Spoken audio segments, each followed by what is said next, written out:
Hello, Keith Rucker here at VintageMachinery.org. Well guys, we're going to do something a little bit different this week for a video, and quite honestly, I have been on the road traveling a lot. I have had very little shop time the last week or so, and what little bit of shop time I have had, I've spent getting things cleaned up and getting ready for a shop work weekend that we're going to be having this Saturday, where some folks are going to be coming in to help me work on my ceiling. Which that means no shop time, no video. I did want to get something put out for content on Friday, and this is something that I've been toying with sharing with you guys for some time now, so we're going to be doing a little bit something different. So if you look at the name of my YouTube channel, it's Keith Rucker, VintageMachinery.org, and when you hear me introduce myself, I always talk about the VintageMachinery.org. You guys see what I do in the workshop, you see what I do restoring machines, using machines, etc., etc. But what you may not have checked out is the actual VintageMachinery.org website, and I'd encourage you to go do that. One of the things that we do on the VintageMachinery.org website that has made it extremely successful is that we host and actually put up on there all kinds of publication reprints from manufacturers of all kinds of vintage machinery, including metalworking machinery, woodworking machinery, old gas steam engines, gas engines, things such as that. These publications can be catalogs, they can be flyers, they can be brochures, they can be manuals on how to use those machines. But we try to preserve these things and get them to a place where people can actually find them and use them. We've got an extremely large database of different manufacturers of machinery, primarily in North America, the US, Canada, Mexico. We do have a little bit of stuff from overseas as well, but our main focus, honestly, is on the North American manufacturers. We catch a little grief on that point from some of our European counterparts, but quite honestly, it has to do with managing the data and having somebody to kind of be responsible for it. We have people who are willing to do that in the US, but not so much over on the European machinery, so it's a little lacking there. But bottom line is that right now our website has almost 10,000 publication reprints. These are scanned copies of these catalogs, manuals, flyers, etc. So if you're looking for information on a piece of old machinery, there's a pretty good chance that you can find at least something over on our website. We also have information about the history of the company. Many times if you look, there's scans of advertisements and stuff out of periodicals and so forth. Just lots of information on all these different companies that made machinery of all kinds over the ages. A couple of weeks ago, my good friend Adam Booth down in Florida posted something on his YouTube channel about some catalogs that he had, and he was going to send those over to me to get scanned and put up on my website. And that actually generated a lot of questions, a lot of comments, because he commented I have a book scanner, which I do. And I've actually had quite a few people ask, say, I want to know more information about that book scanner. So what I'm going to do in this video, again, a little bit different, we're going to go into the house where I've got my book scanner set up. I'm going to go through the process of how we scan a book in our catalog or manual or whatever it is and get that uploaded onto the website, and also give you a brief introduction to the VintageMachinery.org website so you can know what's out there. So let's go get it done. Well, welcome to one of the upstairs bedrooms in my house. This is actually my daughter's former bedroom, and when she went off to college, I kind of took it over and put my book scanning stuff up here. That's what happens when your children leave home. But anyway, I wanted to kind of show you, this is my book scanner that I have, and on this table right here, this is all documents that I have that's kind of in the queue to get scanned and put up on the website. I will say that back last fall, I came across a gentleman that had a lot of old publications that came from a machinery dealer up in Minnesota. And I was able to acquire pretty much all of these old documents. There's a lot of catalogs in here, a lot of manuals in here, mostly metalworking equipment in this lot, although there is some woodworking machinery in here as well. The dates on this stuff range anywhere from about 1900 on up through the early 1950s. The vast majority of it seems to be kind of in the 1920s and 1930s range. So some pretty old machinery in here. some really cool stuff, some stuff I've never seen before. It's been a lot of fun going through this. I kind of have things in stacks right now over here, somewhat organized. Some of these are by manufacturer. I've got a few manufacturers that are pretty heavily represented, like Warner & Swasey is in this big stack here. This is all Brown and Sharp. We got a lot of stuff on grinders and screw machines, a lot of manuals in here. This is just pretty much miscellaneous catalogs from different companies and so on and so on.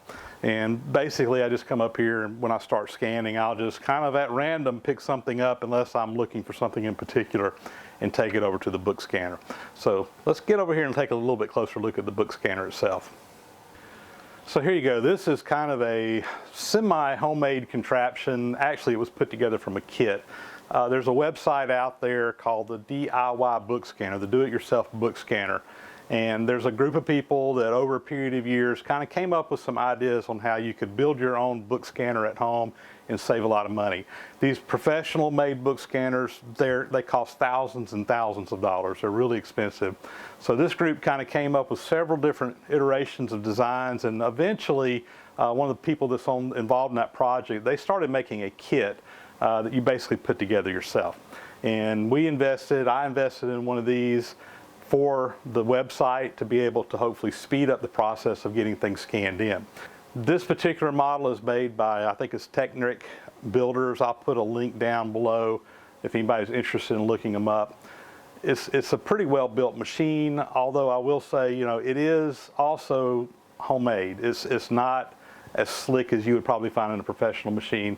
And when I say it came as a kit, believe me, it was a kit. All these little extruded aluminum pieces, you basically had to put them together. They were all cut to size or whatever, but you had to put it together. And I honestly probably spent about 20 hours assembling this thing. It was quite an ordeal. It wasn't very difficult, just very time consuming. But once we got it together, it does do the job it's supposed to do. And it's a heck of a lot cheaper, like I said, than buying one of the professional book scanners. So here's basically how this contraption works. You've got a little computer up here. I'm going to turn it on right now. This is a unit called a Raspberry Pi.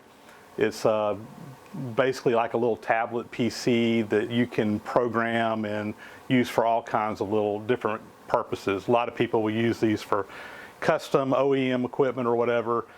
You can just purchase this piece and program it to do whatever you want to, and that's exactly what these guys did. They programmed it to become a book scanner. And you got this up here. It's going to boot up. Up in the top of this, we got a couple of cameras.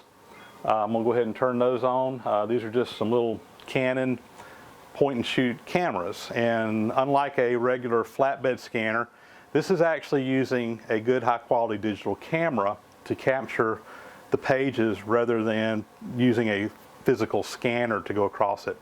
The advantages of the cameras are, number one, they're cheap, and number two, they have very good resolution, and it's a lot faster than a scanner actually going across the page. So we're about ready to actually start scanning here. First thing I'm going to do is it's got a little SD card reader here. I'll put a little SD card in. This is where all my images will be captured and saved to. The cameras are hooked into the actual controller, and the controller controls the camera, tells them when to take a picture. You can adjust the zoom and everything right through here. And instead of it being stored on the camera, everything comes over here, and it puts the photos in proper order since you're using two cameras to capture them.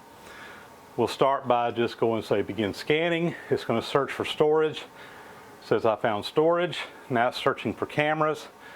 My cameras are on. I'm going to check my zoom. So I'm going to take my document now. There's a little cradle down here on the bottom. It slides back and forth. You can actually open it and close it if you're using a book that has a big binding on it. But basically you just lay that onto the cradle, and using a little handle here, I'll pull this up. And when I do this, it actually brings this up. There's two pieces of glass.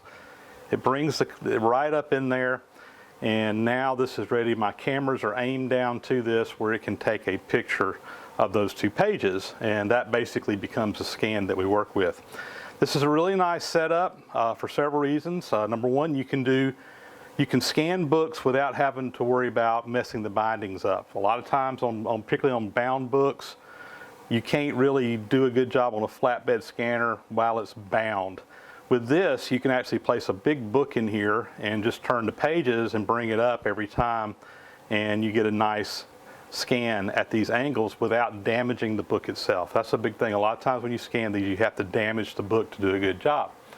So this way we eliminate that. So now that I've got this in here, I'm just going to come in here and I'm going to double check my zoom on my camera. So you can pull up here in this test mode and actually see the pages. This is touch screen, so I can zoom in here to make sure the focus is all right. And I've done these enough now. I kind of know where my settings need to be. So anyway, that's going to be my zoom. I will say that you're taking a lot of area around there, but you see the pictures in there with the black behind it. The pages really stand out. We're just going to say done. I can adjust the some other things on here, shutter speed, what have you. I'm not going to do that. It's going to ask if I want to refocus. The focus is fine, so I'm just going to go next, and I'm ready to start actually scanning my book now.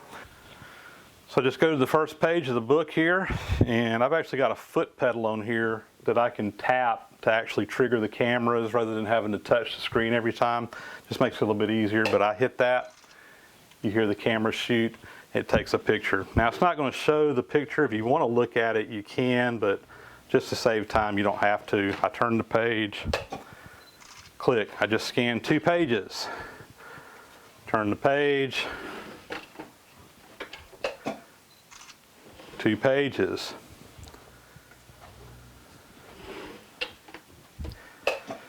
This unit's set up, it has its own built-in lighting, which really kind of helps keep everything nice and uniform. And it's fairly straightforward, simple process. I can easily, when I get in here and start scanning, scan hundreds and hundreds of pages in an hour, probably 400 or 500 pages easily. So anyway, that document is done. Now normally when I'm doing this, I'll kind of get a big stack of pages and I just kind of go through them. I just don't even stop between them. I'll just go from one document to the other, and on the computer I can take those scans and kind of sort them out later. But that's all there is to the book scanning part, and this is the easy part. The post-processing is what takes a little bit more time, and that all has to be done on the computer, and it's a separate step. Let's go see that. Now that we got our pictures taken off of the book scanner, we're going to bring it into the computer and do some post-processing. So I'm using a open source software platform called Scan Tailor Advanced, and you can download this off of the internet. It's free, and it's what a lot of the guys that are using these homemade book scanners are using to process files. I'd say it's decent software. It is open source, basically a group of people are working together to update this and make it better, and it gets the job done. It could probably be better, but it works. So here's how we use it. I'm going to start a new project, and basically I'm going to go in here and find those files that I saved, and I saved them to my hard drive. They're in this folder right here. I'm just going to say select that folder, and you see the images here. We're going to select all of those. I'm going to say OK right here. It wants us to tell what the DPI is on that. I know these are about 600 by 600. I'm going to say apply and OK. What I do over here on the right hand side, I have thumbnails of each of my pages that I took, and I'm zoomed in here on the first one. And as you see, you got the page that we took with the camera, but we've also got a lot of black area around it. This is all in the actual image. So what we've got to do is basically go through here, crop all these pages, rotate them the right direction, clean them up, basically make them ready to go into a finished product. So first thing I'm going to do is we're going to fix the orientation of the pages. Obviously that one needs to be rotated to the right. So I'll click here. It's going to do it on that one. Instead of having to do each and every one, I can say apply to, and I want to do every other page because they're alternating. So I'm going to say this page and all of the following, every other page. Hit OK, and notice now every other page turned. We'll do the same thing here, rotate it the other direction, apply to this page and every other page, and now we have our orientation set. Next thing we do is go in here and we're going to do what's called splitting the pages, and this is set up at different kinds of setups. Now I'm doing it where I have a kind of a left and the right of my books are in separate scans. Some people will just put they have different types of homemade book scanners. Some of them just put the book up under a piece of glass and there's just one page per Some people, like right here, they take the whole book and push it up against the bottom. You have both pages on one photo. I'm choosing this one here, and what it's going to do is it's just going to find the edges of my page. And again, it's pretty good. It does a decent job of finding these on their own, although every now and then, like right here, it's confusing the edge of the graphic here. So I just kind of drag that over and get it on there. Now, I will say these don't have to be just absolutely perfect. We're going to do some further cropping and stuff here in a minute. I just want to make sure we're getting them pretty close. I tend to look at each and every page, though, just because sometimes it will come in and not be exactly right. It's going to use this also to kind of get that page lined up properly. As you see, this page is actually a little bit kind of skewed, but when we define the edges, when it brings it in, it's going to automatically kind of straighten that page out. So we got all those done now. Next is actually a deskew function. This is going to further go in here. It'll look for text and kind of make sure your text is running straight across. Sometimes this page can get confused if your text is at an angle, and it will skew the page too much, but again, it usually does a pretty good job. Let me go up here to page 1, and what I'm going to do again here is I'm just going to say we want to apply this to all pages. I'm going to run a batch process on it. It'll just go through, automatically do all of them. I typically would just quickly look at them and see if anything's just way out, and if it is, I'll go straighten it out. If it's out a little bit, you can just click on that page. There's two little handles here, and you can rotate that page around and manually get it the way you like it. But like I said, it usually does a pretty good job there. Next is select content, and this is kind of the cropping feature in here. Now on this, I want my first page has actually got some graphics around it. In this case, it's just a green border, but I want to get the whole page. So I'm going to come in here, move these out, and from there on out, most of these other pages, I just got white around here. So I'm just going to kind of crop it down to the content. Again, this feature does a pretty good job of finding that content on its own. It's not perfect. I particularly have some problems sometimes if you got a lot of graphics going on, a lot of color in the background where you want to capture the whole page.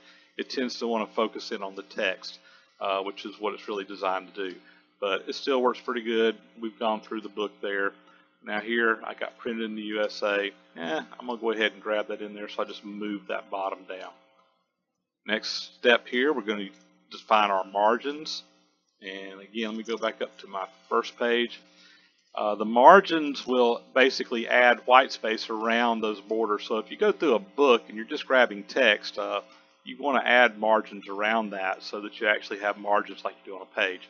Now in this case, because my first page, I got the whole page, I really don't want any margins. I want to make this the default page size, so I'm just going to say 0 on my margins, and you can see it takes them all away.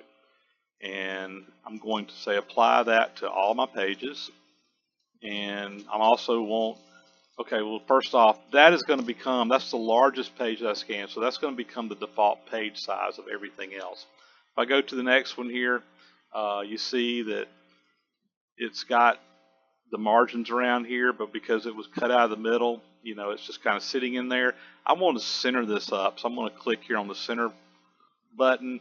Again, say apply to all pages, and now I'm going to batch process this, and it's going to go through there, and it will automatically fit each one of these pages on that page size, which you can see the dotted line. Now if you look here, you can kind of see the actual page that we scanned back there, but that's not going to show up. It's just going to show up as white all the way around there. It's only going to put the text in there. We'll click on Output Next, and go back up to my first page. Now by default it comes up as black and white. These are color and grayscale, so I'm going to click on that. Okay, we got our pretty picture back. You know, if it was just text, you could do just black and white, and that actually is better for OCR software if you want to do optical character recognition. The other thing I'm going to check here is equalize illumination. What that will do is just kind of take any shadows out of the page, and also a lot of times you kind of get a yellowing or gray look of your whites, and we want to get that back to more of a true white, so it's going to kind of equalize everything. Again, I'm going to say apply to all pages here. Say OK, hit the batch button. It's going to go through each one of these pages now one at a time. And what it's doing is it's actually saving that each page as a picture. It's going to put it in the folder wherever my other ones were as processed pictures. But you see what we're looking at here. These pictures here just have really been cleaned up. They look really nice. They're nice and crisp. They've been de-skewed. They've been straightened out. Everything now is ready to go. So again, just kind of where I started from where I end up. This is just again, the picture that came in from the book scanner before it was processed, and that is the finished page after it's processed. So we'll kind of zoom in here, and you can see, we got really good resolution going in here off of these pictures coming right off of that book scanner. And we'll now push them out to a PDF file and just go from there. So to put these in PDF format, I typically just open the pictures up in File Explorer on my computer. I will select all the pages, right click on it and say print, and instead of going to a printer, I use a little app on there that will actually create a PDF file, and it'll actually assemble all those photographs into a single PDF file right off of your hard drive there, so you don't have to actually go to other software to do that. And when I do that, I'm opening this up now in Adobe Acrobat where I can see my pages, and you can see we've got all 12 pages of that document assembled here. So we'll go back to the document now, and you can just zoom down through here page by page. So these are all assembled in there. I've already got this saved to my computer, and it's ready to upload now to the website. Now we're over at the website, VintageMachinery.org. Brings us up to our home page, and just real quickly, if you haven't looked in here, we've got a manufacturer's index here. Basically, there's got 5,637 manufacturers that is in our database of different manufacturers of machinery out there. We got a lot of other features in here. There's classified ads, so there's people selling machinery. You can post them here on the website. We have what we call a photo index, where people can post pictures of different machines, and I don't even know what I'm pulling up here, but I'm just going to pull one up. So you can actually post pictures of one of your machines. So here's a Oliver Instruments die grinder that someone restored before and after. It's really nice when you're trying to find information on the machine. You can actually go in there and look in the photo index and find someone else who has that machine and see pictures of them. This is the publication reprints tab, and this is where we're at here. Right now there's 9,709 publications in here, and this just kind of shows recent ones that have gone in. But you can search for a manufacturer and see what's out there. So in our case, we've got Osterlin grinders, so I'm just going to search for them. I'm going to type it up here in the search bar, and it's already been typed in, so I'm just going to click there and hit search. And when I do that, it's going to look in our database and find every manufacturer that has that name in it. And obviously, here we go. This is the one we're looking for. When we pull it up, we've got our history. There's not a whole lot of history in here on this particular one. Some of these pages have quite extensive history in them. So this company was founded in 1886, reorganized in 1898 as Osterlin Machine Company, and doesn't say how long they were in business or anything. Some of these have been researched pretty good. But if I click over here on publication reprints, it's going to show all the documents that we have in our database. So there's actually 5 things that we already have in here right now. So we click in here, there's a universal tool grinder. Go back, there's a milling machine. These are different publications. You can click on that and it'll actually open up on your computer. You can view it, you can print it, whatever you want to. What we want to do though is we want to submit this new one that we just scanned. So right here underneath the manufacturer that we want, we click on submit a publication. Now anybody can do this. This is open for anybody to do. You don't have to be an administrator or whatever. Now new publications, they are reviewed by administrators, so they don't show up immediately. But if you have some, you want to do this yourself, you can use a flatbed scanner or whatever, and you can actually do this with documents you have. But you got to put your information in here. The one we have here, this is a metalworking machine, so we're going to click here. It can be in multiple classes in some cases, but you just put it on there. It's just for sorting purposes. It's going to ask for the publication type. and really more the machine type. This is a surface grinder, so we'll select there. Publication title, I'm just going to give it the title just like is on the document. It's going to be Precision Features of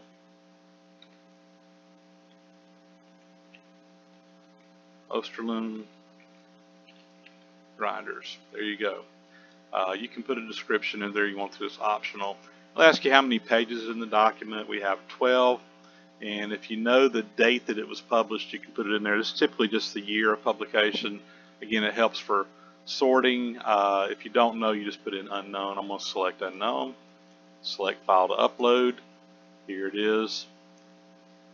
I don't know if that showed up on screen or not, but anyway, I found that using there, and it's uploading this document. All right, now it's been uploaded.